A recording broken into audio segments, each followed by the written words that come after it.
We don't get our needs met at the kitchen table of a client's house. We are emotional grown-ups, or we have no business being in sales in any capacity. As David Sandler would say, you leave your kid in your car, in your truck, and whatever. And you come in there a fully mature adult, and you're going to get your needs met every other Friday or every Friday if you're at a company that pays weekly, right? Your needs are met by way of the fact that you're bringing home a paycheck to your family. Welcome to the Waste No Day podcast, a podcast specifically for and about the home services industry as it relates to plumbing, heating, air conditioning, and electrical. More than a podcast, Waste No Day is a credo, a determination, a mindset. It is a never-ending discipline. It is a refuse to lose pursuit. It is a wake-up call every morning to waste no day. Now here's your host, Brian Burton and Nate Minnick.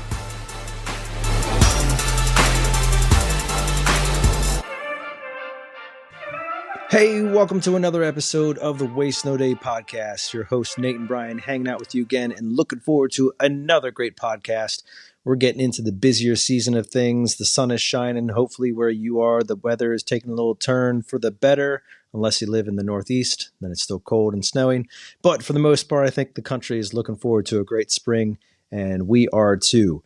We're also looking forward to a great episode today as Brian and I spent a little bit of time breaking down the concept of 6 things sales superstars never do. And we're looking forward to just breaking it down ourselves today. No guest other than the 2 hosts that you get oh so sick of already. So why not do an entire episode about it? But before we get into the episode, we're going to do a little bit of an intro, and we're going to start with Brian for our quote. It's not about having the right opportunities. It's about handling the opportunities right. Mark Hunter. I'm not familiar with Mr. Hunter's work, at least at name value, but I like the quote. Speaker, author, and consultant at The Sales Hunter. I'm not familiar with him either. Just thought it was a great quote. I also like the name of his business considering his name. So yeah, The Sales Hunter. That's pretty good. You know what? I'm going to track him down and get him on the show. Assuming Let's do that. Didn't die 140 years ago or something. Yeah, we're going to track him down. And we'll hearken back to this episode. Yes, fondly, of course. Yeah, so it's not about having the right opportunities. It's about handling the opportunities right, or the right way. And these 6 things that we're going to go through are going to tell you exactly how sales superstars, or at least how they avoid mishandling those opportunities or doing them the wrong way. And there's such a difference between a call when a pro versus an amateur gets handed that call. And young salespeople don't like to think of themselves as amateur. I didn't. But all you have to ask yourself on every call you didn't sell, especially when the need was so obvious and the client could clearly afford it, and you guys liked each other and you walked out with nothing, all you have to do is walking down that walkway, ask yourself one question. Think of whoever your sales mentor is, or your idea of a level 10 salesperson, and say, would that person have sold that call? And if the answer is yes, and it should be, that person's a professional and you're an amateur, or maybe just not quite a pro yet.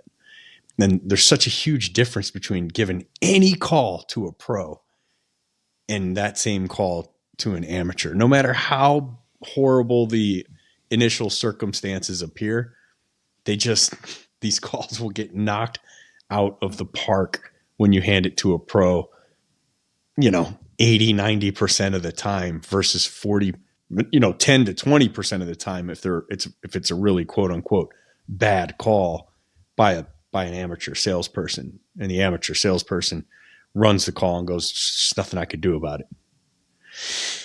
Yeah, there is. You could have trained harder. You could be training now instead of being on the other end of this phone complaining about the crappy call. Brian, I know you love baseball, of course, and it is baseball season. But there's a reason that the last pitcher or there's a certain group of pitchers that are called closers. And there's a reason for that because they are intended to close out the game. They're intended to handle the pressure and the situation to finish the game out. And what you're talking about there is, the concept of putting an amateur in to close out your game and what's going to happen. I mean, the probabilities drastically go up in terms of losing or the game getting out of control. And so, we're about closing here. We're about making you better. And this is going to be a good episode, especially considering the current climate that we're in. And I don't think anybody is out there shouting from the streets that, things are hunky-dory. But we also don't want to be of the mindset that the sky is falling either. And so what better time now to be refining your skills, getting better in the home, wasting no day, and making sure that you don't do any of these 6 things that we're going to talk about. Hear, hear, buddy. But before we get into those fantastic 6 things, Brian, it's time now to focus on that special time of the podcast where we highlight one of our listeners. Who do we have today? Close it now. Yeah. Two little rock and roll emojis, where you just put the index. I don't know how do you explain that? It's not a video podcast, but keep going. I know. That's why I'm like, where you put the index finger and the pinky up. You're making a fist, except you put the index and the pinky up like the horns, The Rams horns. Yeah, the hook 'em horns. Yeah. The long horns. Yeah. Close it now in 2 of those little emojis. 5 stars. The best podcast in all of the trades. I have been a fan for a long time, and I love the incredible value this show brings. Brian and Nate are true rock stars. Brian's a rock star. Nate's kind of like a jazz musician. Not like the main guy, but just someone playing like I don't know what just a trumpet in the background. Just beatboxing. I'm scatting over here. Is this written by Amelia? What's going on here? I'm always excited to find out who will be in my passenger seat next. Metal Rules. Oh, wow. That's a great name to get stuck with for life on Apple podcast app. That's got to be Sam, right? From the Close It Now podcast. I don't know. That could be cool. Yeah, well, let's assume it is, and check out our buddy at the Close It Now podcast. We got to get Sam on here too, and I got to go on his show. We talked about this a long time ago. Cool. Well, if it's Sam, we appreciate you, bro. And if it's not, rock on anyways. Yeah, then you guys got some free love on Waste No Day, but you deserve it. Sam's a fan, man, and he always promotes the show and tells us what he likes about it and stuff. So if it's not, whoever you are, Metal Rules, I agree, Metal Rules, and we appreciate you leaving us a nice review. If you would be so kind as to take a couple minutes out of your busy day, pause this episode, pull over, scroll down the Apple app, click write a review.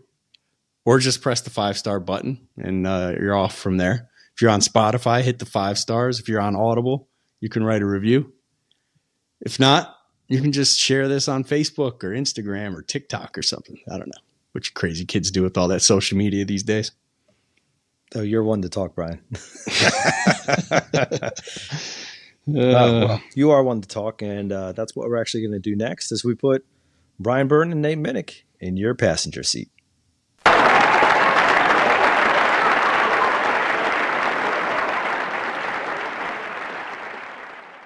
Well, our guest today is none other than ourselves. And what we are focusing on is 6 things sales superstars never do. What we want to do with this specific list here is highlight that if you are doing these things, you are selling yourself short. You are cutting something out that needs to be in there, or you are developing bad and negative habits that are holding you back. So we have these teed up here. We're going to start off with number 6. Number 6, the 6th thing that sales superstars never do is get their own needs met on the call. We usually, for these episodes that Nate and I have done, we should say, I think for everyone we've done, other than just my story, Brian Burton's in your passenger seat, we've done we've done like Harvard Business Review article or Forbes article or something like that. This is the first one we're not doing that. So we just came up with these ourselves, but there's but it's the main things I'm going to train on. If I start training a new team tomorrow morning, these are the things that we're going to look to cut out as quickly as possible. So this list came from just like, quickly what needs to go as fast as possible to have a well-performing team. Also, I sent a few high-level people people I consider high-level in the sales or sales training text messages, and kind of got a little bit of feedback on it as well. And I don't think I added a single thing.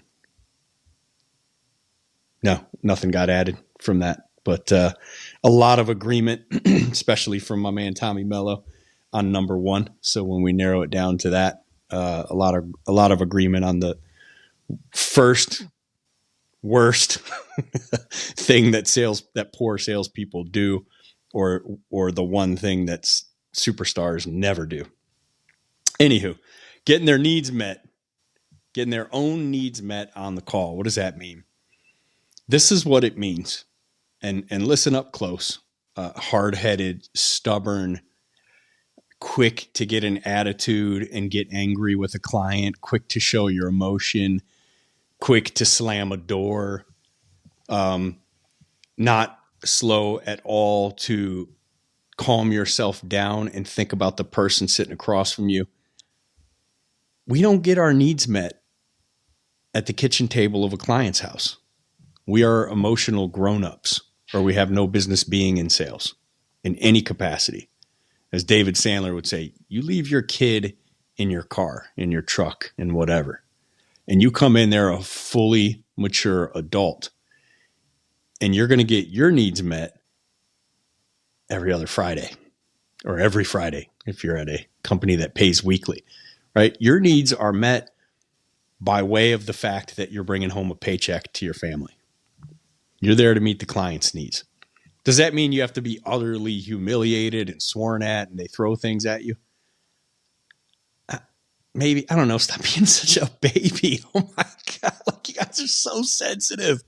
I'll go through a lot to get a sale, man. And it's not for the money. It's like, realistically, oftentimes it's just because like, I want this story. I want to get back to the shop tomorrow morning and be like, you can't, bro, you think you had a day yesterday? Listen to this. So here's how this went. Boom, boom, boom, boom, boom, boom, boom. And what's the first question your boys at the shop are going to ask you? So did you get it? Bro, you know I got it. And everyone's like, oh, shut up, bro. Like for that reason alone, now I'm a team guy, man. The biggest thing I hated about being out in a truck by myself running calls was that I was by myself. I like being with the team. You know, I'm a team player. So my favorite thing to do after a big sale, boom, first thing I do when I get out of there, call Amelia, tell Amelia how it went down. Got it. Celebrate together. Second thing I'm doing, calling whoever my bestie is at the shop and being like, boom, this is how this went down. And then I can't wait to tell the story the next morning. And I can't wait to hear your story the next morning. I loved when guys came in there and talked about a hard sale they made and how really the harder it was and the more abuse you took, the more the rest of us respected you for having I'm going to use a throwback word here, the gumption, the fortitude to stand tall and not become a cripple emotionally and fall apart and show your emotions to a client and run out slamming the door. He swore at me. He was mean. I don't know. Like oftentimes I'm like, yeah, I get it, man. You were disrespected. You got to get out of there. But yeah, probably still in the back of my head, I'm like, grow up. Just knock it off, please. Is that what happens when your kids are like out of control and mean to you? You start swearing and run out of the house. Like you got no self-control. Look, if this is about being at the top echelon of salespeople, and the top echelon of salespeople are 100% in control of their emotions, or at least as close as you can get. They're taking the abuse and they're working their way through the situation, problem solving while they're going through it, and then coming out the others. If you're in sales or in a plumbing truck or whatever, and you think you want to hurry up and get into leadership so you don't have to deal with this anymore, you're out of your mind, because taking that stuff up into leadership now means that you have to take it from the customer, from your level, right? The customer's about at your level. You got to take it from the tech, from the salespeople, people below you, and you got to take it from the owner or the GM or both, VPs, the people above you. You have more people that you're going to take crap from, and you're really going to learn to control your emotions in there, or you're going to get fired because you're going to lose a bunch of high level salespeople, or the boss is going to get sick of your attitude and you're gone. And guess what? While you only see that customer maybe once every 6, 12, 24 months, you have to see these dudes every single day. Yeah. It's a big difference.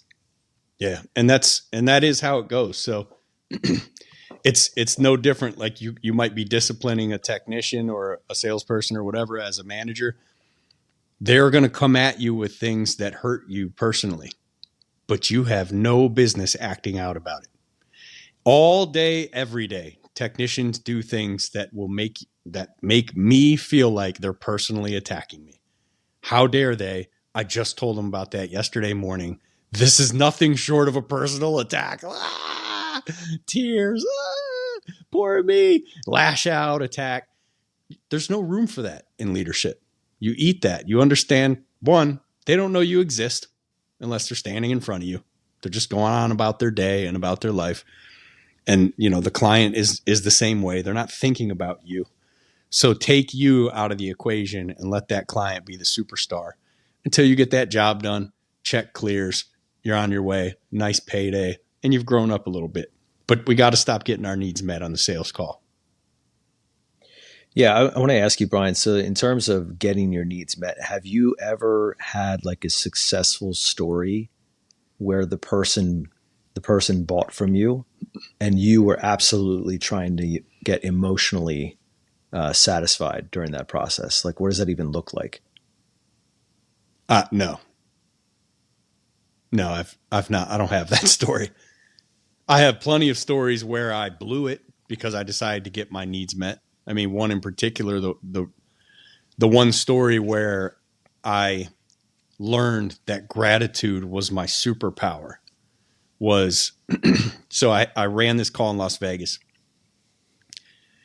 and I don't remember what we charged for emergency shutoff valves, but it's no small amount. And I recommended like 16 emergency shutoff valves. Like, I don't know, 6 of them had like corrosion pouring out of them, and then a couple didn't even work. And I'm just like, let's just swap these things out. And the guy's like, yeah, sounds great. And then we sat down and started going over options or whatever. And he's just like, how much is that each? And I broke it down for him, and he flipped. And he's like yelling at me. Like, are you crazy?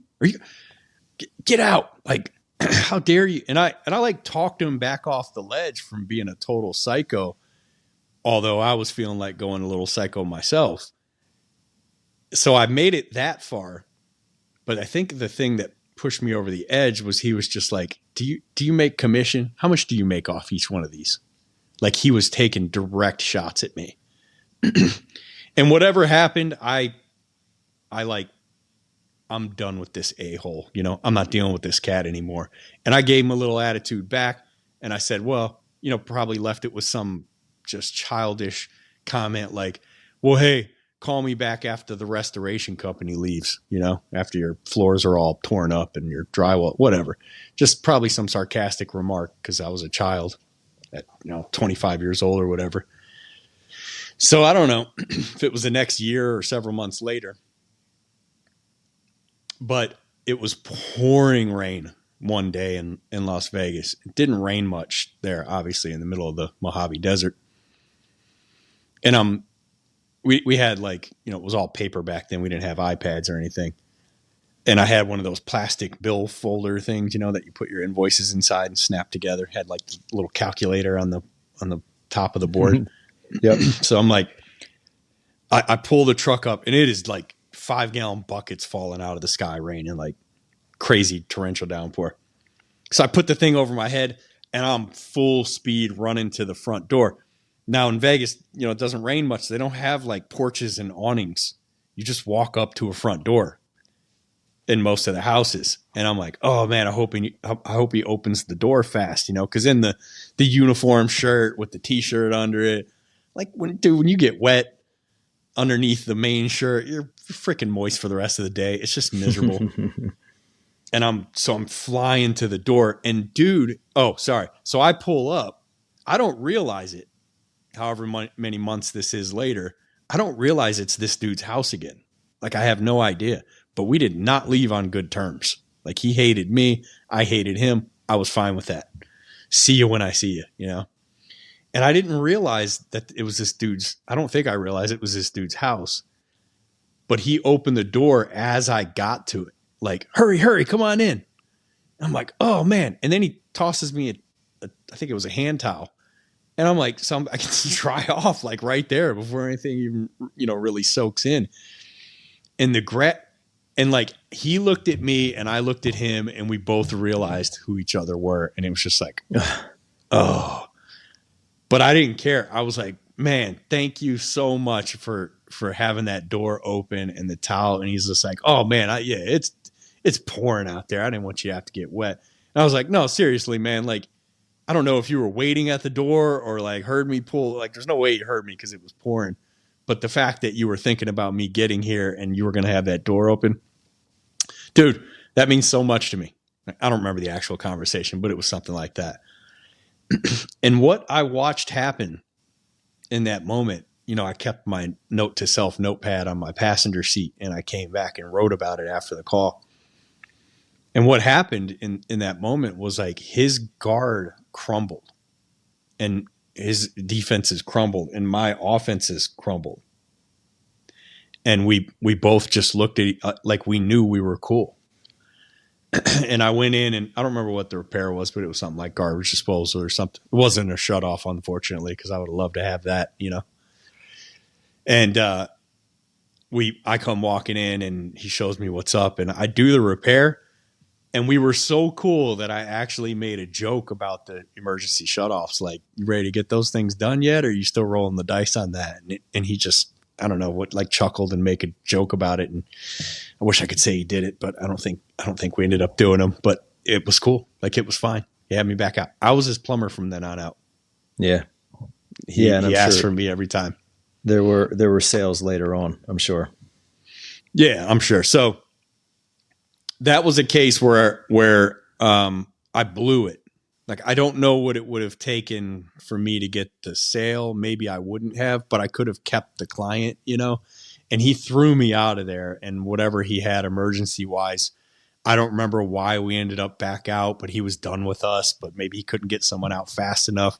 And like, that company at that time was one of the very few companies in 2004, 2005 that existed that was like, get there right now, like emergency calls come first, that kind of thing. That old school plumbing company thing was just like, the calls come in as they will. We don't give time frames. We might be out there today, and that's that. Like, this company didn't run like that. So that's where I learned that gratitude like just undoes everything. It's like a crazy fix all.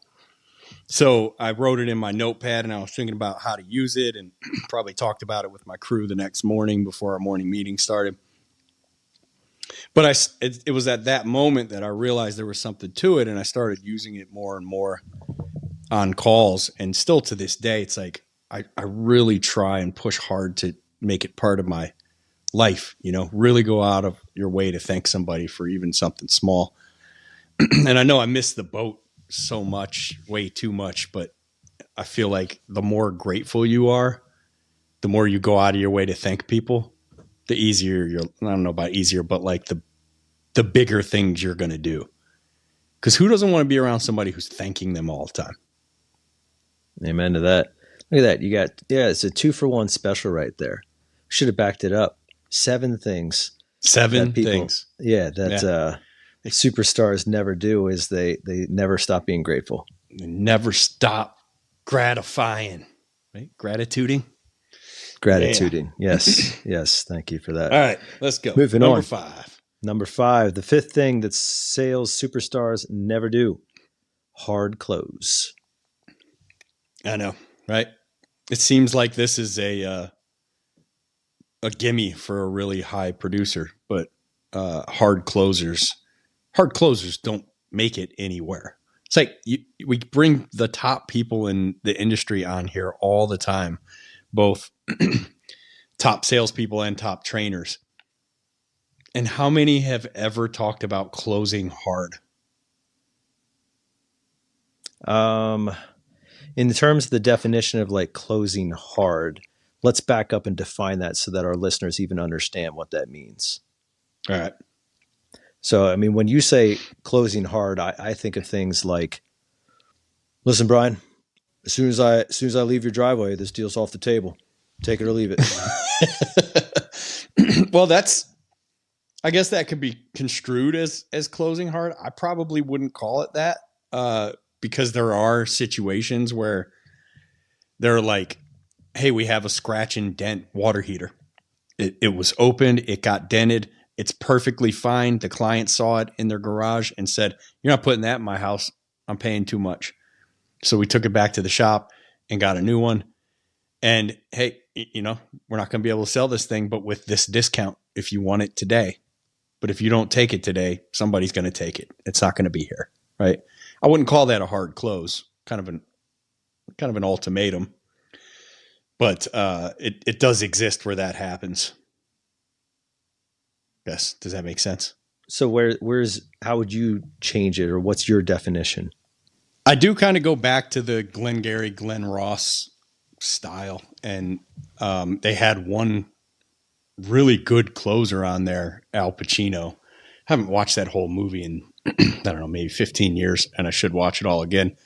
The scene, where Alec Baldwin comes in as a kind of a sales trainer from corporate and just breaks these guys off for 9 minutes or whatever it is. Epic, legendary scene every salesperson should see, and most salespeople have seen. Not kid friendly, so definitely don't watch it around the kiddos. But most of these guys are what you would consider hard closers. It's like, had a late guy comes in, he's like, had a guy on the hook for whatever real estate. And the other Jack Lemon's like, what happened? He said, got to talk to his attorney. He's like, you let him talk to his attorney? What am I going to do? And it's like this, you should have closed him. You should have shut it down, And this is what old school sales was about, like really unprofessional level sales was about, pinning your client into a corner where they had to say yes. And oftentimes, forget about manipulation, but actual like bullying was used. So you would pressure and pressure and pressure and push someone until they couldn't say no to you, despite the fact that they have no interest in your product or service. Now, there are things like the 5-day, 3-day, whatever, depending on your state, right of rescission, where people can back out of a sale. Those things were put in place because of these hard closers. These people existed in timeshare, in like used car. This is where the used, quote unquote, used car salesman moniker came from, because these guys would just push and intimidate and really bully people into sales. And you'll never become a high, really top performer using the hard close or intimidation or bullying, even if you're kind of cut out for that, which I don't think most people are, but there are D-type people who are pushy and ambitious enough where you can push people into things that they don't want and don't want to do. But you'll never be a top performer there because you'll never get referrals. And most other people in the company don't want to work with you. So you're most likely going to get phased out eventually. We'll never know your name on a show like this. So the hard close, it's got no room in professional sales. And the reason, this is one thing that the superstar sales people don't do, and they don't do it because they don't have to. Yeah, well, there's probably a time when they could do it, and make some sales they weren't going to make otherwise when you're training, when you're learning. But you don't do that anyway because it's not the right thing to do. Right. Right. And that's what you may get that sale. It's a temporary victory. Like you get that sale, but that client disappears. Good luck if they ever ask for you. That's never happening, but they may never ask for your company again, ever. No. And, in most things that we do, they can cancel. They're just going to get out of it. Right. So they say yes today, get rid of the pressure in the face, and then make a phone call 30 minutes later, to the office. Oh, yeah, I got to think about it. Just go and put that on hold. Yeah. Got to think it over. Or they call in the office and they just berate the crap out of you for being a douche and like what a horrible guy he was. Don't ever send him back to my house. But you don't even know it happened. You think it went swimmingly, right? So you just got to steer clear of that. I mean, that's actually best case scenario. Best case scenario is the client calls in and expresses their extreme displeasure with how they were treated. Mm-hmm. The worst case scenario is nothing. They call in, they cancel, they make up some excuse, and then they're gone. And this is how I don't know if it's strong enough to say the majority, but this is how tons of clients exit your business without telling you. And so you have no reason to understand. You have no opportunity to save. You don't even know that they are gone because they just disappear. And you're not sure if it's they don't need you anymore or they haven't needed you since or there's actually something wrong. And so it's so important to create that lasting relationship, which is antithetical to what a hard close really is. Here, buddy. All right.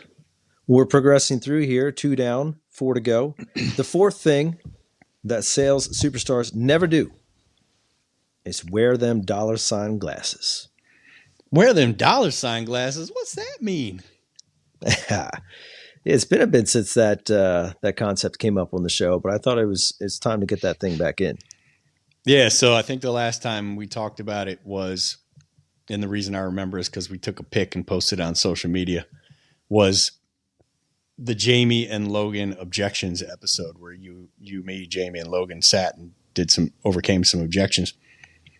And I think we talked about it in the intro where I think Jamie was struggling just recently there, and we had to have the $ glasses conversation. So what happens is you will come and chat with me as one member of our team and tell me that you're in a drought.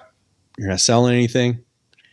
And, I can kind of see it on tech's faces and salespeople's faces now. Like I'll head it off before it gets to that point because you can start seeing that real hard drive and that real hard hunger. Look, 80% of people in trucks and in sales world have no idea what I'm talking about because they don't care that much. Like they'll go through dry spells like, I'll get to the other side of it. It's not a big deal.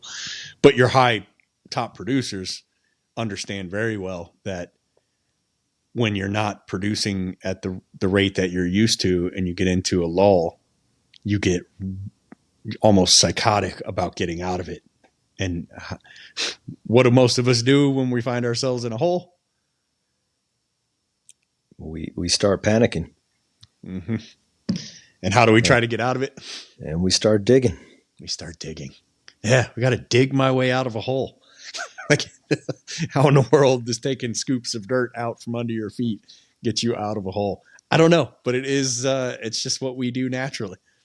So the even high level professional salespeople get into a rut and they start panicking and they start working harder and harder to get a sale. And that makes them pushy, and they stop seeing people as people.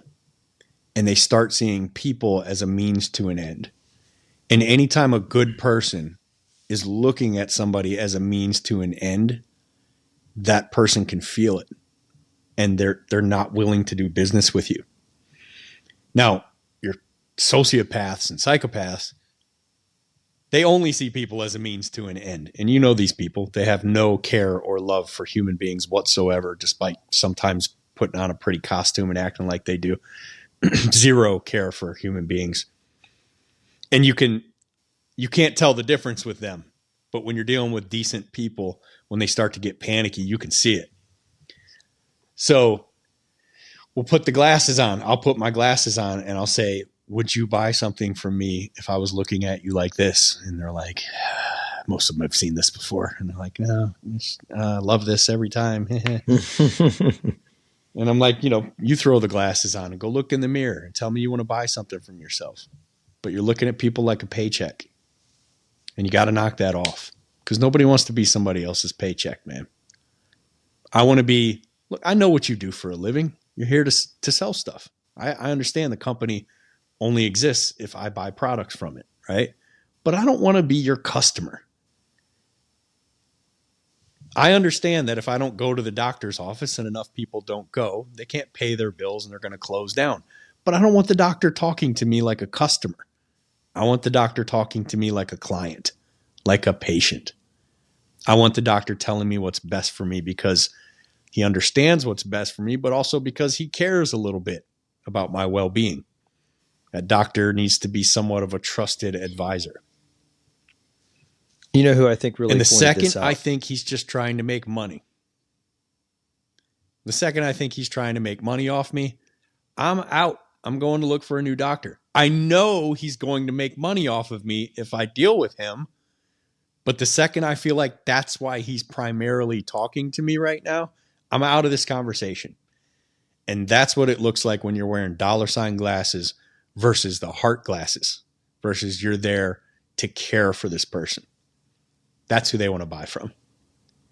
You know who I think really capitalized on that whole concept is Taylor Owen. We had him on back February 26th, so just a couple weeks ago as this episode airs, selling $3.5 million a year by caring for our clients like family. And he just really focused so much on the person and like so far away from the $ glasses concept. If you haven't heard that one, go back and listen to that episode. He gets into what true empathy is and like, kind of dials in on that thing there and really walking away from this means to an end positioning of the client. But I think you're so spot on there, Brian. And especially, as we all know, the economy's tighter and interest rates are higher and, the COVID pull forward and all these other things that people are talking about. It's not as easy as it had been. And that means that, there is a level of panic, and that means that there is a level of people digging deeper and deeper. And so what better time to refresh than making sure that you are actually viewing the client as a client, that you're actually viewing their need as something that you can solve, and that if they want it and it works for them, it works for you. And if they don't, that's okay. And when you release that freedom and you live in that abundance mentality, things will change. Yeah. Oh, the abundance mentality, man. No cure for the $ glasses like the abundance mentality. But I'll tell you what the immediate cure is. So you need a quick fix for the $ goggles for like, I'm in a rut, I'm stuck, I'm late on my mortgage, like whatever it is, you need a quick fix. The quickest fix is go do a ride along with the most empathetic person in your company and keep your mouth shut. They don't need your advice. Watch and listen. I don't care if they're a high performer. I only care that this person pours their heart out to every client. And you just go sit and watch that and you go, oh yeah, that's what I need to do. What I loved about Taylor, man, is Taylor would, when he was driving to his call, he would look at the name, he would try to visualize the person, and he'd say, man, and he's going to John Customer's house. He would go, man, I freaking love John Customer. I love this person. I cannot wait to help him out. Right. On the way to the call. So profound. It is, and so needed. Yeah, and if you don't have that empathetic person, and I do mean this, and I just actually hooked up one of our listeners out of Michigan with Taylor the other day. If you don't have anyone and you have no idea how to get out of some kind of funk, do find me on Facebook. I would say Instagram and LinkedIn or whatever, but I just don't go on those much. But find me on Facebook, email us, and I will reach back out to you and I will give you some advice on how to get out of this thing. It kills me because there were so many times in my career that I didn't have a resource. So I just had to figure it out. And that figuring it out took so much longer than it needed to if I just had someone close at that given time that I could reach out to. I feel like it would have saved me a lot of money, saved the company a lot of money, and a lot of clients would have gotten a lot better service. I love it. We're halfway through, so it's time to move on to the third thing that sales superstars never do, and that is discount. Boom. Now, has to be a distinction made here. So our good friend Marty Landry, friend of the show, friend personally, out of South Carolina. I was the director of operations for the fourth largest 1 hour franchise. And he was not thrilled about that fourth place trophy. So I just wanted to bring that up for him one more time. He did one of our Wiser Wednesday trainings. And if you're not in the Waste No Day Facebook group, get in the Waste No Day Facebook group. We're posting these Wiser Wednesday trainings, and I'm doing my 5-minute Friday, where every Friday I'm going to post a 5-minute or less video of me training. There will be a link to the show in the show notes on Apple. So if you're on Apple, just scroll down to the show notes, click it, and you can just click right into the Facebook group. But something cool that Marty said was, he said, if you give the client a price and you drop that price before the client has ever given you their number, you're not negotiating, you're discounting. And discounting is a no-no, a big no-no. Now, I'm not saying that you can't negotiate. I'm not saying that the client's like, look, this is all I can fit into the monthly budget, and you're $18 higher than that. So you go back to the drawing board and see what you can squeeze out, or call the manager and see what we can negotiate. I'm not saying that's not doable. What I'm saying is you just drop in your pants immediately. This is what amateur salespeople do all day, every day, if they're not trained better. They go present a price. All right. So this capacitor is going to be, I don't know what it is, $385. Right. But, I can probably do it for $250 if you just want me to go ahead and throw it in. Why do we do that? One, the sticker shock. I know I've had like 4 people before got mad when I told them $385, but if I quick discount it while I'm saying that, they won't be mad at me. I get my needs met, and that feels so much better than them yelling at me. Refer back to number 6. Yeah, that's you getting your needs met. Discounting without the client pushing to negotiating a number that they haven't given you, that's just discounting. Just consider that drop in your pants. That's all you're doing. And you shouldn't have the authority to do that, frankly, in a sales situation.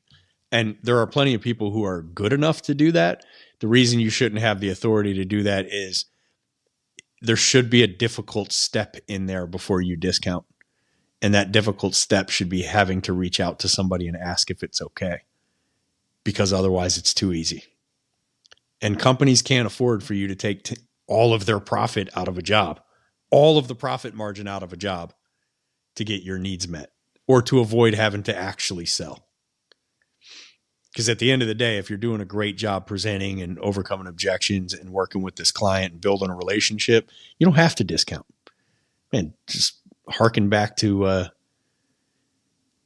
Daniel Arroyas, December 5th, 2022, ditching the dependency on discounting. Wow, look at you, bro. Were you looking it up while I was talking about it? Yes, sir. Nice. Yeah, because that's one of our most popular episodes, and he went right at it. Yep. That was our number one episode for like a year and a half. Yeah. But the 7 deadly objections has passed it for all-time downloads. What do you know? What do you know? Just at this time, just a few months old, that episode, but all-time downloads. It passed that episode. Crazy. Yeah, what does that tell us? We should be doing a lot more objections. It's too much like work, man. Yeah, so that dude did that much 7 million in 1 year without a discount. He was so anti-discounting that he would not do it, and he sold 7 million in a year without it. Phenomenal episode. Absolutely, it's a phenomenal episode, and definitely one you should check out. We're going to keep on moving here on the list, and we're going to get to the second thing that sales superstars never do, and that is stop growing. Specifically, stop growing on purpose. Yeah, so I wanted to talk about the reason I put the on purpose part in parentheses, because I wanted to say, I was talking to my team Tuesday morning this week. What are we recording on? Thursday? Yeah, it's a Thursday now. It was Tuesday morning. We had our PTSD Tuesday, which is presentation training simulation day. Reason we call it PTSD is it's role play Tuesday, and everybody hates role play Tuesday. In the beginning, my team freaking loves it anymore. But in the beginning, the nerves and the anxiety just overtake most people, so everybody hates it. But once you get really good at it, man, you kill it. So we were talking about. I'm like, raise your hand in here if you think you're a diamond already. Like you've achieved perfect diamond status. Of course, nobody's hands go up. And raise your hand if you think you're a coal, hands kind of go up. Well, how does a coal become a diamond, Mr. Minnick? Pressure. It requires that pressure to turn that lump of literally almost worthless coal. Like a lump of coal has no value, right? But what's the value of a diamond? I don't remember last I checked on that, but it's a lot. It's in the four figures for most of them. Yeah, it's significant. The difference, though, with people, I think, and the reason I put on purpose is if you're just going through a crappy life and there's a lot of pressure and horrible circumstances and things happening to you, you're not necessarily going to turn into a diamond, right? You can just get broken and decide to stay that way. But if you're going through that pressure on purpose, that's the difference between a lump of coal and a human being. If you're seeking out and finding that pressure and figuring out how to go through it, but maintain your composure and stay yourself and get better and get tougher. Well, I forget that quote. I think it was Jim Rohn. Don't wish it was easier. Wish you were better. If you can force yourself through that pressure, that's when a human being becomes a diamond. So you're going through it specifically to make yourself tougher, more resilient, more efficient, whatever it is. It's the communication piece that we always talk about, which is, Kyle and Daryl, our office manager and operations manager at our shop, and I went to, was it True Food, I think, restaurant? Al Levy took me to this restaurant for lunch several weeks ago. And the burger was just out of this world, like organic grass-fed beef. I see that stuff all the time. And I'm like, yeah, meat's meat. But this doesn't have much seasoning to it. And this is this like all natural, no seed oils and stuff restaurant. I bit into this burger and the meat. I was like, dude, that tasted like a burger from when I was like 9 years old. Like I forgot, meat wasn't like as everywhere as it is now back then. You remember that? But like meat had a taste to it and it actually had that flavor. And I was like, oh my gosh. Well, maybe we were just poor, but Nate's shaking his head no, like you guys can hear him. I mean, it could have been because that was a McDonald's burger from your 9 years old. But I don't think McDonald's ever had that going on. But I remember once in a great while we'd get a treat when mom would make a burger and the meat just had flavor to it. And like, this is what I felt like at True Food. So we have our leadership lunch every Tuesday and the three of us go out to eat and we're supposed to talk about, leadership topics and just how we can get better. And we walk in and we want to sit on this certain side on the outside of the restaurant. The sun comes in that side. It's still a little chilly in Arizona here in March or in April. And the sun comes in on this side at 11 o'clock in the morning and it heats this spot up. If you sit on the other two sides, there's only three sides on the outside. it can be chilly, windy. It's not in the sun until late afternoon. We don't want those sides. So I walk up to the counter. I'm like, can we be seated on that far side outside? And she's like, there's no one serving that side yet. And I'm like, I just started a conversation with her. I'm like, what's your name? She's like, I don't know, whatever her name is. And we have a quick conversation. And I'm just like, let me ask you a question. If we were to go get that side and just have a seat, I mean, one, would that be a problem? She's like, well, I mean, there's nobody serving it. How long will we have to wait? And she's just like, you know what? I'll take care of you. Follow me. I was like, okay. So we went and sat down, and I'm like, hey, thank you. And she's like, no, you're welcome. You're welcome. And then a couple of minutes goes by, and the three of us go, oh, she's going to punish us. Like, we know what's coming, right? And nope, server comes right out. Everything's fine. It was a good meal. And it just occurred, the three of us talked about it for a minute, but it occurred to me that like there was a time when I couldn't do something like that. When she said, one, I wouldn't even ask if we could sit in a certain spot. That was too far a bridge for me to cross. I was too shy. Two, when I got the answer no, that's the end of the conversation. I'm not asking again, right? I'm not going to try to like state my case. And three, I would never ask for someone's name like that. Never, But now I make it a point, no matter where we're eating, no matter who I'm with, I get the server's name. I want to call the waiter or waitress by name every time they come to the table. But there were significantly uncomfortable circumstances over time that my mentor Lance would put me through that made me harden up to these situations so that I could go through these things and give it no thought. Now to the point when I see I want to sit somewhere, I ask for it. And when the answer is no, it's either why not or how can we resolve this? Can it be resolved? And now we just, more often than not, we get what we want. Now I'm not mean to the people by any stretch of the imagination. If you go survey them, like, how was your experience with that team? They would say it was a great experience. I treat them with respect, and I ask their names and introduce myself more times than not, which people really like. So do more of it. Not you, Nate. I know you're not going to do that, but regular people, do more of it. Thank you. So we got what we wanted, and it just occurred to me that it was a long, many years of making myself do these things that I don't want to do, but I kind of want to do. Like, I want to sit where I want to sit, but I don't want to have to ask for it. I just hope we get lucky, Coming back to the personal development, the growth, the never stop growing and developing.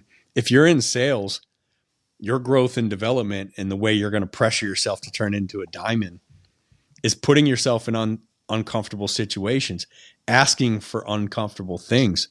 The world belongs to the askers, according to Brian Tracy. So you're going to go up to the hotel counter and you're going to try to get a room upgrade for free, and you're going to ask for it for free.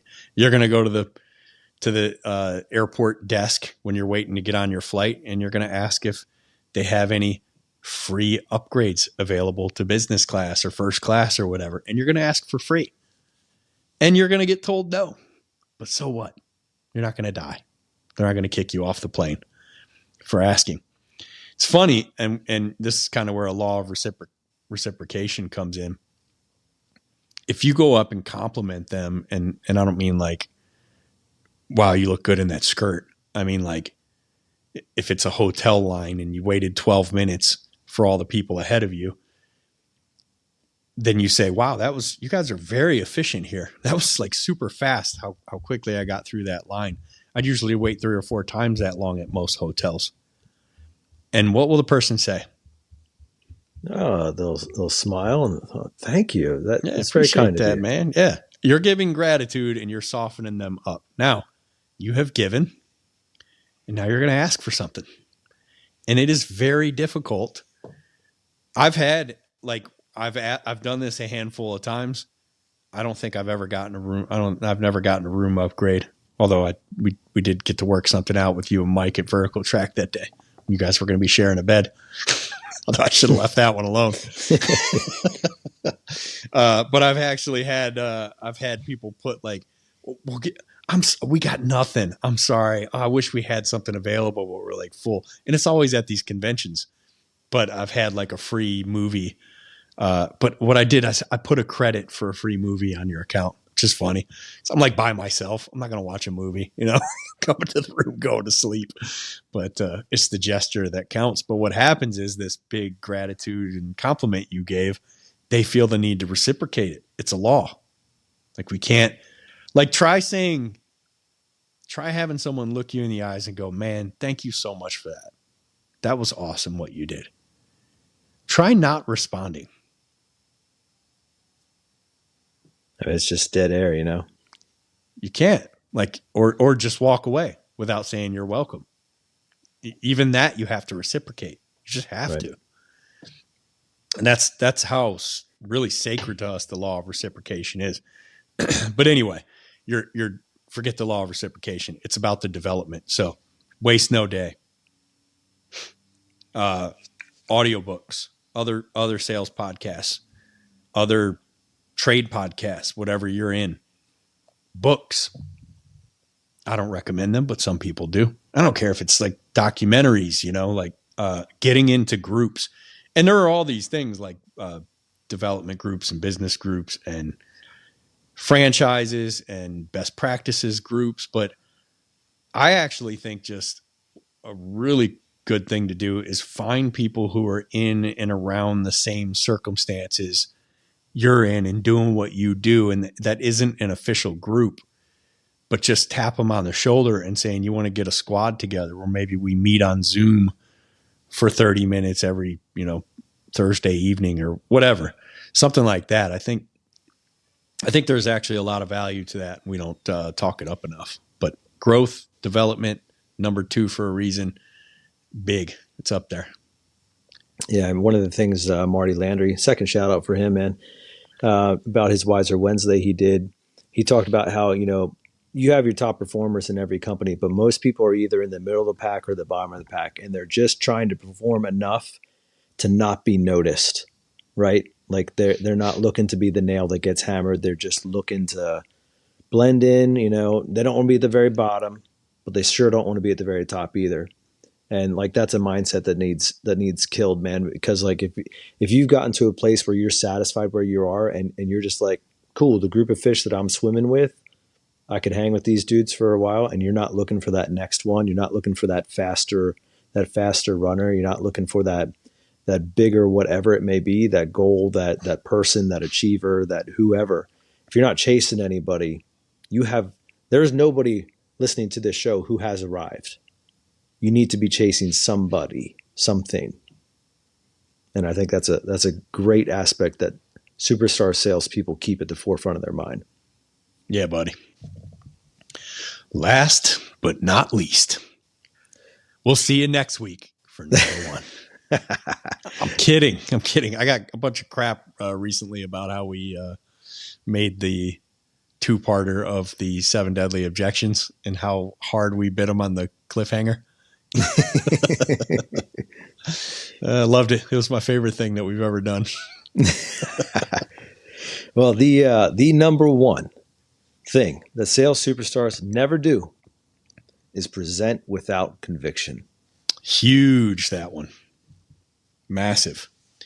Nate and I were talking about this one before, and I was like, it is the single biggest differentiate. Now, look, we're starting on the foot that if you call yourself a salesperson and you listen to this show, you ask everyone to buy.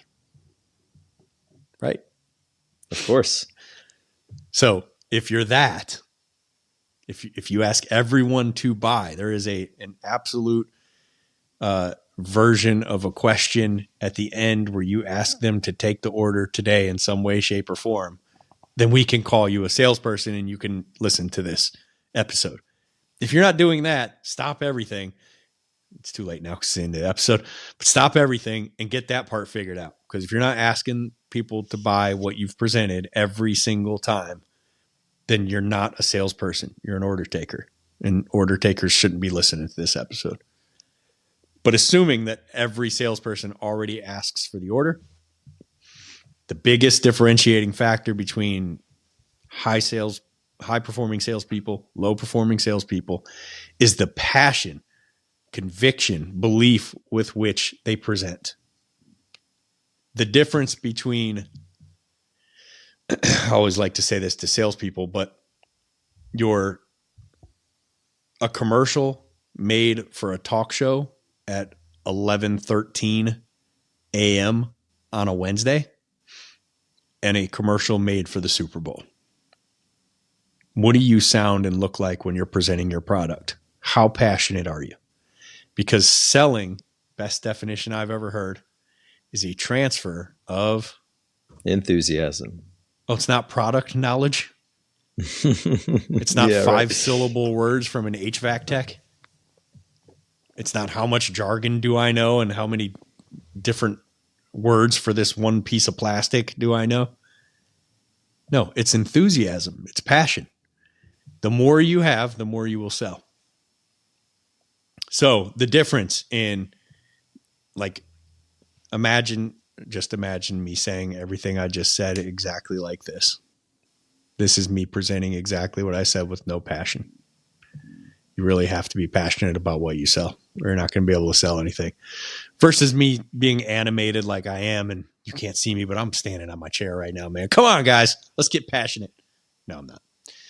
But that's the difference in a passionate presentation and energetic enthusiasm. I'm not talking about feigned, fake enthusiasm. I'm talking about your belief and care about this client, this product, and their situation is oozing out of you when you're talking about it.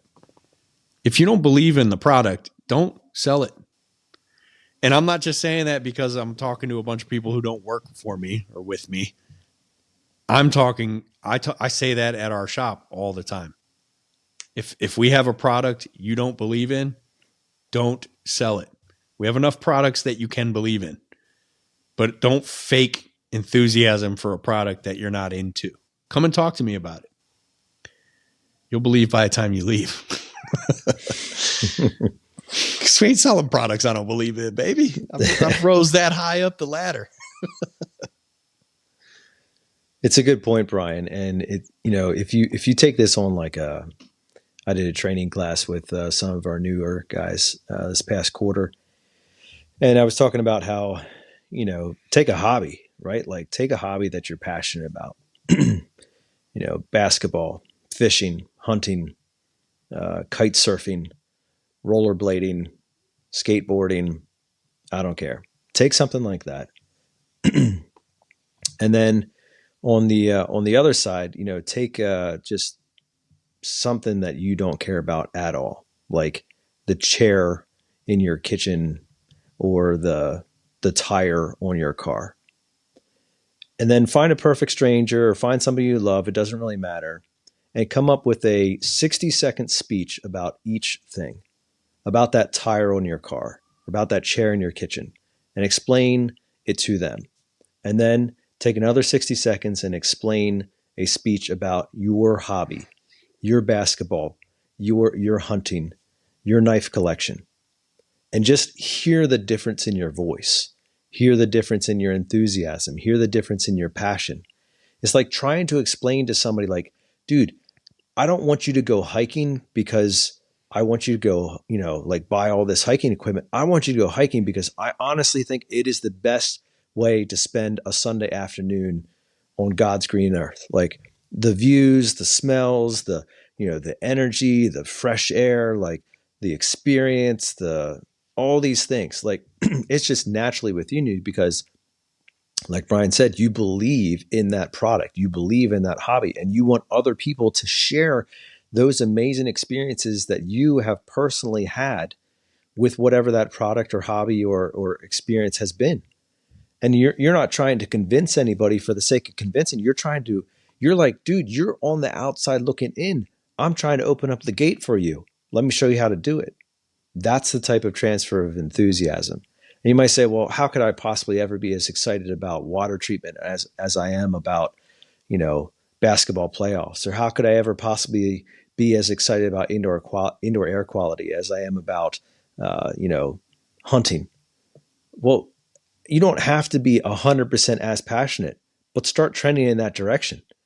And you know what? The more you do that, the more passionate you will become, and the more stories you will get of people who their lives have been changed, their lives have been improved, their lives of their children have been improved, their home experience and comfort and all these things have gone up, and that will build to your passion. And so that's why we wanted to close on that specific one, because it is so important for superstar. It's so important for everybody, but especially this is something that sales superstars are doing. They are presenting with conviction. And what a great place to wrap the show up. Hear, hear, buddy. How do you fill your belief cup? I don't know last time we talked about this, but it should be talked about. Let's say you believe in the product already, but you're just not that enthusiastic right now. Number one way to do it. If you've been doing it long enough, you have plenty of amazing reviews from amazing people who have had you put that product or service in and written you raving reviews. And you need to go back and find all of them and get them all together, either in a photo file on your phone or print them out and put them in a shoebox in your truck and yank them out when you're not feeling it and start reading them and remember what your clients have to say about this product. If you don't have that yet, talk to some of your coworkers. What do the people who love this stuff the most say about it? Also, you can call previous clients and say, hey, it's been 6 months, a year, a month, whatever, since we put that product in for you, since I served you that way, since our transaction, or I'm sorry, since our service call or whatever it is you do. How do you feel about that interaction with me? And hopefully it's great. If it's not, that's an opportunity to clean it up. But if it's great, they'll start talking you up and you will feel great about yourself again and your product and your service. And that's how you fill your enthusiasm cup. The other way is if you're dealing with products like IAQ and water treatment and stuff like that, you start reading about it.